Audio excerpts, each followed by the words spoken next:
Madame, Monsieur, bonsoir. Bienvenue dans ce journal consacré en grande partie aux commémorations du 17 octobre 1961. Mais avant de venir à cette 19e réunion ministérielle du mouvement des non-alignés, où le rôle leader du président de la République, Abdelmadjid Tebboune, pour renforcer le travail africain commun, son soutien aux causes justes et à la coopération internationale de façon à servir les intérêts des pays du Sud ont été salués dans le communiqué final des travaux. Ces derniers se sont déroulés le 15 et le 16 octobre à Kampala. Le ministre des Affaires étrangères y a pris part. Yaïssaïd Belkacem et Adel Boukhams. La 19e réunion ministérielle du mouvement des non-alignés, tenue le 15 et le 16 octobre à Kampala, a salué le rôle leader du président de la République, Abdelmadjid Tebboune, visant à renforcer le travail africain commun, son soutien aux causes justes et à la coopération internationale de façon à servir les intérêts des pays du Sud. Les recommandations ayant sanctionné les travaux de la réunion du mouvement des non-alignés ont comporté une mention spéciale aux efforts du président Abdelmadjid Tebboune dans le cadre des tâches qui lui sont confiées, notamment pour son mandat en sa qualité de coordonnateur de l'Union africaine sur la prévention et la lutte contre le terrorisme et l'extrémisme violent et sa sage gestion du forum du mécanisme africain d'évaluation par les pairs.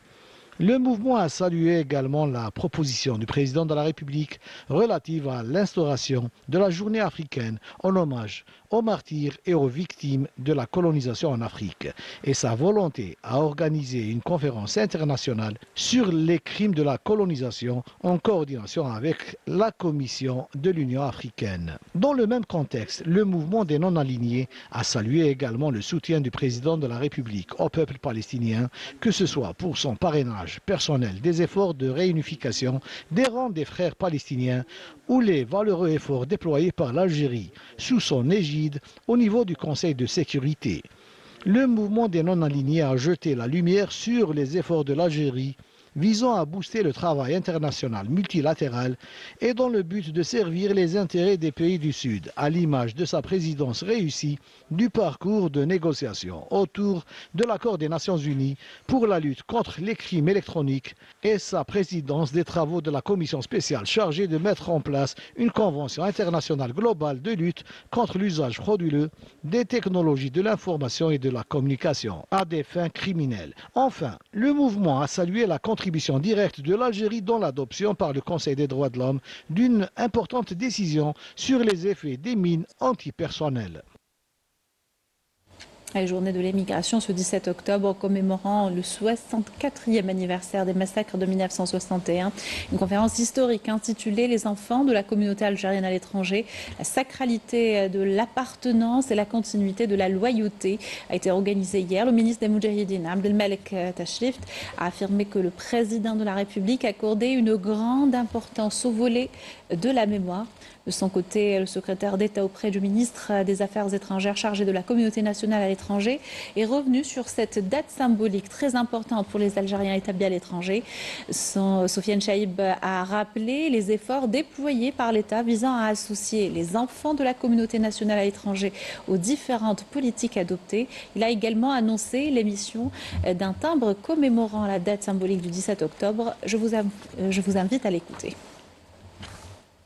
Au niveau du ministère des Affaires étrangères aussi, nous allons organiser une activité pour exposer un timbre qui sera exposé le lundi. Donc ce sera le 3e timbre édité en l'honneur de la diaspora et de ces dates historiques. Nous nous attelons à mettre en œuvre le programme décidé par Monsieur le Président de la République pour essayer de rapprocher l'administration de nos concitoyens à l'étranger. Et cela passe par une série d'activités à caractère administratif, consulaire, à travers un redéploiement de notre réseau consulaire et à travers aussi la numérisation et donc la facilitation de l'ensemble des procédures administratives et consulaires. Et ces témoignages à présent sur l'horreur des massacres, des manifestations du 17 octobre 61, des historiens français reviennent sur cette page sombre de l'histoire de leur pays. Ils évoquent notamment l'importance du travail de mémoire et de la reconnaissance de ces crimes. Majda Jahmoud.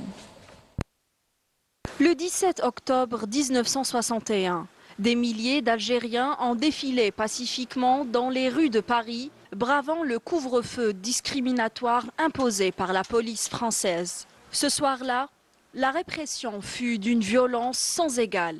Des manifestants furent battus, arrêtés, jetés dans la Seine. Des dizaines d'entre eux y ont perdu la vie, victimes d'un crime longtemps étouffé par les autorités. Les Algériens, étaient confinés dans des espaces réservés, des bidonvilles en particulier, comme Nanterre, Asnières, Gennevilliers, etc.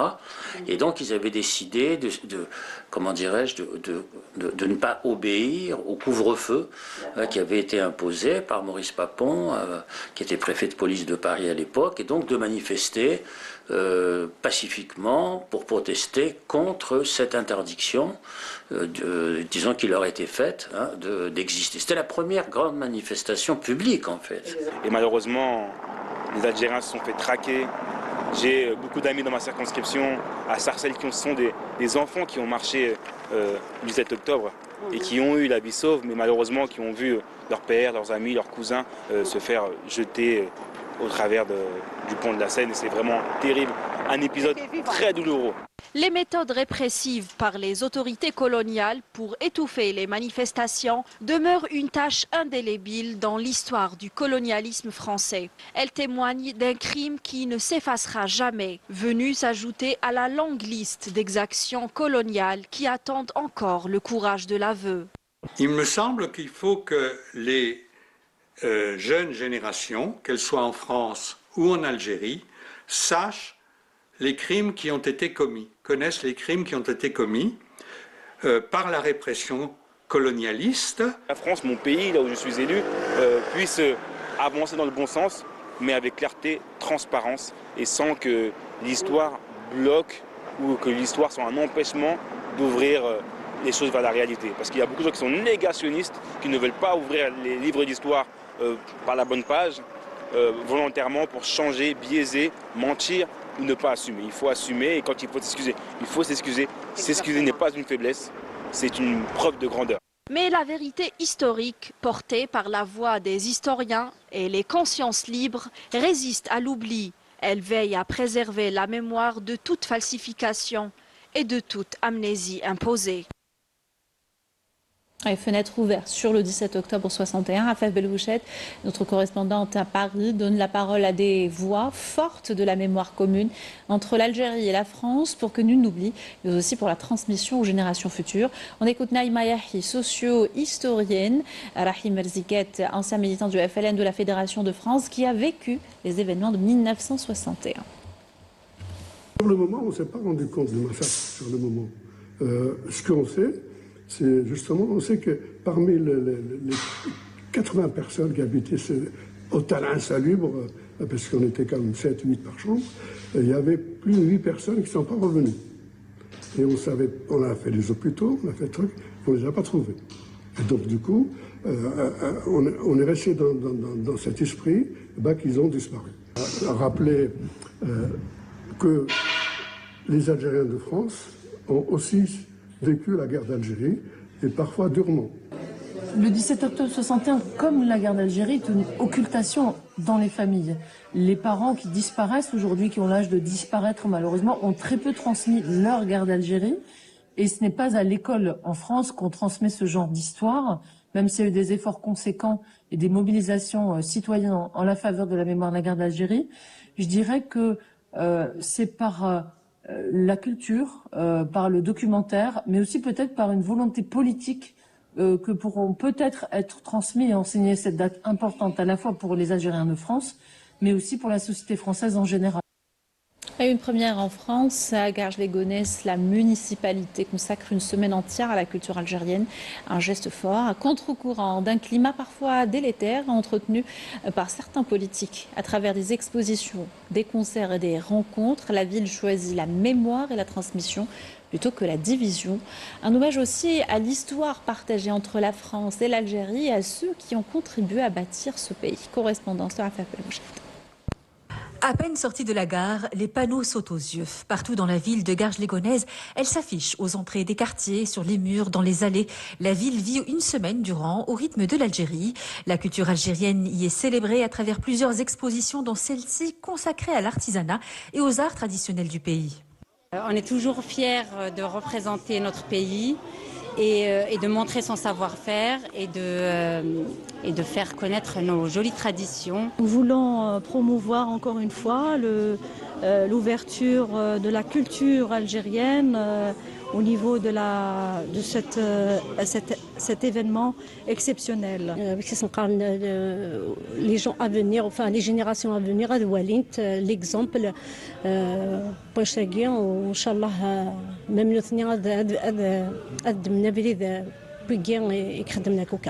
Cet événement a pour fil conducteur la transmission, un thème que le maire a voulu faire coïncider avec les commémorations du 17 octobre 61, manière originale et sensible d'ancrer cette page tragique de l'histoire dans la mémoire collective. Il y a 2 ans, la ville innovait déjà en inaugurant une stèle numérique dédiée aux martyrs. Sur le fond, c'est important de créer cette stèle, on est d'accord, beaucoup le font, mais l'idée innovante de la faire sur le sujet, l'axe numérique, c'était finalement quelque chose pour aller plus loin, pour faire en sorte que les scolaires, les associations, le tout venant puissent venir avec son smartphone et découvrir, aller plus loin. Et du coup, c'était tout naturellement qu'avec les liens que la ville de Garges entretient avec l'Algérie et aussi du coup avec l'ONG Oshi, de pouvoir monter cette belle semaine de Garges autour de l'Algérie. L'initiative est portée par la Fondation Oshi, habituellement engagée dans les actions de solidarité. Mais elle a inscrit cette commémoration dans son calendrier annuel en hommage à l'attachement indéfectible de l'immigration algérienne à la commémoration du 17 octobre 61. Il ne faut pas oublier le 17 octobre 61 où des milliers de personnes qui ont été jetées à la Seine. Et d'ailleurs, jusqu'au jour d'aujourd'hui, nous n'avons toujours pas le nombre de personnes décédées, et sans parler des disparus. Et à travers ça, donc on voudrait justement commémorer chaque année ces martyrs qui ont été assassinés par Maurice Papon le 17 octobre 1961. Expositions, concerts, projections de films et rencontres avec des artistes et des intellectuels venus d'Algérie rythmeront ces journées de célébration avec le point d'orgue, la cérémonie officielle demain devant la stèle, un moment à la fois solennel et fraternel. Économie avec la signature hier de plusieurs mémorandums d'entente, notamment dans le domaine énergétique, à l'issue de la visite d'une délégation algérienne au Mozambique. Il s'agit d'une nouvelle étape dans le renforcement de la coopération sud-sud et la construction d'un réseau d'entraide en concrétisation de la volonté des dirigeants des 2 pays. Melk Delhamoun et Maïsal Boual. Portée par une vision ambitieuse et tournée vers l'avenir, l'Algérie poursuit son ouverture sur le continent africain à travers la signature d'une série de mémorandums d'entente avec la République du Mozambique. Elle affirme sa volonté de bâtir des partenariats solides et durables, couvrant plusieurs domaines stratégiques. Des accords qui ne se limitent pas à de simples signatures sur le papier, mais qui constituent une véritable passerelle vers une coopération afro-africaine capable de stimuler l'économie et de renforcer la souveraineté et développement du continent. Notre visite de travail au Mozambique a été très fructueuse, puisqu'elle a abouti à la signature de 4 accords.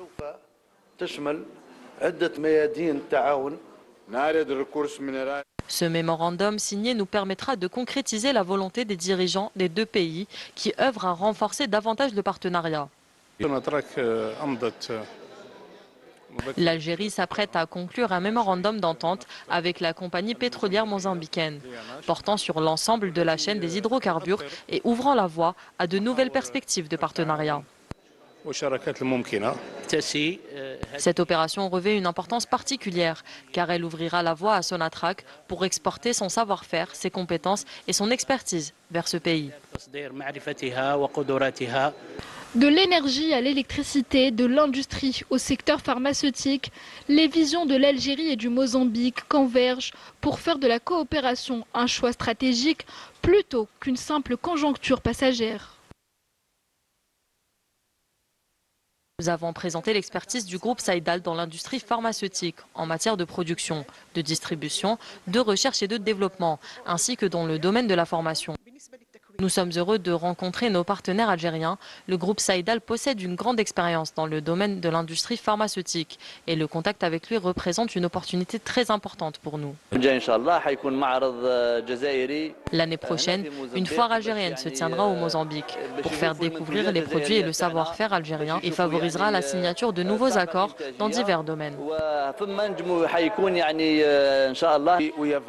C'est un plaisir d'avoir rencontré le Conseil du renouveau économique algérien algérien. Nous œuvrons à développer davantage nos partenariats et prévoyons de tenir d'autres réunions prochainement afin d'achever la mise en place des derniers points. De l'Algérie à Maputo, un fil de confiance s'étend reliant le nord et le sud du continent. Un fil qui tisse une Afrique nouvelle, convaincue que le partenariat est la voie de la force et que le développement ne s'importe pas, il se construit.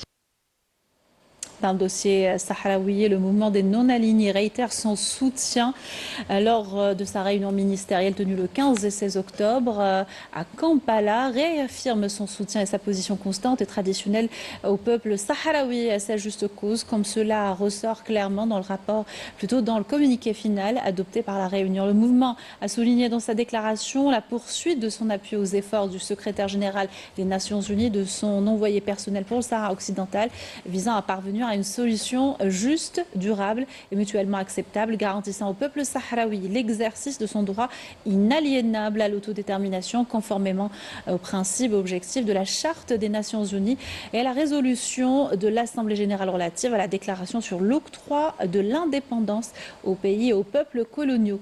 Le mouvement a en outre insisté sur la responsabilité qui incombe aux Nations Unies dans le processus de décolonisation du Sahara occidental, ainsi que sur la nécessité de permettre au peuple sahraoui de décider librement de son avenir.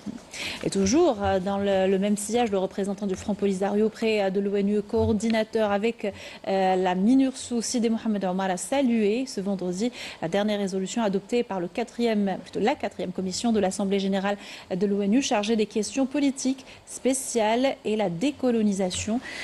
Lors de sa 80e session, laquelle affirme que la question du Sahara occidental demeure une question de décolonisation, soulignant qu'il s'agit d'une réponse claire à la propagande de l'occupation marocaine et à ses tentatives de contourner la légitimité internationale. Les manifestations marocaines se poursuivent et s'exportent à Paris. Plusieurs centaines de Marocains sont descendus dans la rue pour dénoncer la précarité et la corruption qui minent leur pays d'origine. En soutien au mouvement Gen Z 212, né après un drame hospitalier à Agadir, la diaspora réclame un Maroc plus juste, plus transparent et plus attentif aux besoins de sa jeunesse. Amira Sefta. À Paris, l'écho de la colère marocaine résonne fort.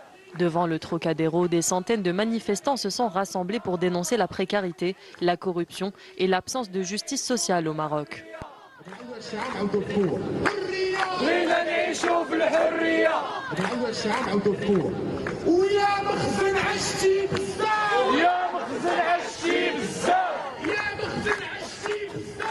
Cette mobilisation s'inscrit dans une continuité du mouvement Gen Z 212, né au Maroc après le drame d'Agadir, où 8 femmes ont perdu la vie dans un hôpital public. Un événement tragique qui a ravivé la colère d'une génération frappée par le chômage, la cherté de la vie et le sentiment d'abandon. Les Marocains issus de la diaspora réclament un Maroc plus soucieux de l'avenir de sa jeunesse, où la santé, l'éducation et la justice seraient enfin des priorités. Pour ces manifestants, les projets de développement et les investissements majeurs ne suffisent plus à répondre aux attentes et aux besoins réels de la population. Le régime du Merzen, accusé d'étouffer les voix dissidentes, reste au centre des critiques. Mais malgré la peur et la distance, ces Marocains de France affirment leur détermination à faire entendre la voix de ceux qui, au Maroc, n'osent plus parler. Entre espoir et frustration, cette mobilisation témoigne d'une fracture grandissante entre le pouvoir et une jeunesse en quête de reconnaissance et de dignité. Un cri lancé depuis l'étranger, mais qui vise le cœur même du royaume. Et nouveau rendez-vous fixé avec la grève et les manifestations en France. L'intersyndicale a lancé un appel à la mobilisation générale dès le mois prochain et ne compte pas céder face aux restrictions budgétaires annoncées par le projet de loi de finances 2026. Le Premier ministre essuie des critiques acerbes par une grande partie de la population, tout comme les politiques. Ismahan Sultan et Maïcha Bout. Avec 18 voix seulement, le gouvernement français évite la chute et arrive à se maintenir. Une victoire fragile, presque arrachée pour un exécutif sans majorité, mise à rude épreuve par le projet de budget 2026, devenu une véritable bombe politique au cœur de l'Assemblée nationale. Un texte explosif qui cristallise toutes les tensions, réforme de retraite, fiscalité, dépenses sociales. Autant de mesures qui accentuent la pression sur les classes moyennes et font porter aux citoyens ordinaires le coût des échecs du gouvernement. Je sors de l'hémicycle et nous venons d'avoir le résultat de la motion de censure déposée par la France Insoumise et quelques autres signataires. Malheureusement, il aura manqué 18 voix pour faire tomber le gouvernement Lecornu. Mais c'est-à-dire ne pas seulement faire tomber ce gouvernement, c'est-à-dire faire tomber le budget qui va avec, qui va toucher les retraités en diminuant leur pouvoir d'achat, qui va toucher des millions de Français en augmentant leurs impôts, qui va toucher les étudiants qui vont voir leurs APL baisser, qui va toucher 13 millions de familles. Bref, un pouvoir qui, comme d'habitude, veut être doux avec les riches et dur avec le peuple et veut faire payer à la fois les chômeurs et les privés d'emploi, les salariés, les retraités, les malades pour continuer ces politiques de cadeaux faits aux plus riches et aux multinationales. Sous le feu des critiques, la deuxième équipe de Sébastien Lecornu tente de tenir banc. Mais déjà, l'opposition prépare une nouvelle motion de censure, tandis que les syndicats promettent de descendre dans la rue le 6 novembre, une date qui pourrait marquer le début d'une nouvelle tempête sociale et politique, malgré les concessions faites par le Premier ministre pour tenter d'apaiser les tensions. Mais vous appelez déjà à une journée d'action le 6 novembre. Oui, parce que ce qu'il faut, nous l'avons dit depuis le début, pour que les choses bougent, il faut que les travailleurs et les travailleuses se mobilisent. C'est ça qui a permis d'obtenir le décalage de la réforme des retraites, c'est la mobilisation des travailleurs et des travailleuses.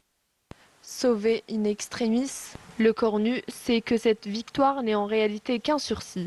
Le véritable test, celui du budget, sera une épreuve de vérité, soit il en sortira renforcé, capable de redonner souffle à une république essoufflée, soit il sombrera, emporté par une crise politique qui n'en finit plus de fragiliser le pouvoir en France. Sport football pour terminer, la JS Kabylie, représentant algérien à la Ligue des champions d'Afrique, s'est imposé sur le score de 3-0 face à la formation tunisienne de l'US Monastir. Match comptant pour le deuxième tour préliminaire. Les 3 buts ont été inscrits par Medrem, Akhrib et Sarr, ouvrant les portes de la phase de groupe à la JSK. La seconde manche aura lieu le 25 octobre prochain. Et on a joué pour le compte de la 8e journée de Ligue Immobiliste. L'Olympique Arbois a arraché une importante victoire à domicile, 1-0 face au MC El Beyed. Le but a été inscrit sur coup franc par Haddadi. Une autre rencontre se joue en ce moment même entre l'Espérance de Moussa Ghanem et Al Azochlef. Et le score est de 0 partout à 30 minutes de la fin du match. Demain samedi, l'ES Ben Aknoun recevra le CS Constantine alors que le MCE accueillera la JS Saoura. Voilà qui termine notre journal. Merci de l'avoir suivi. Excellente soirée sur Canal Algérie.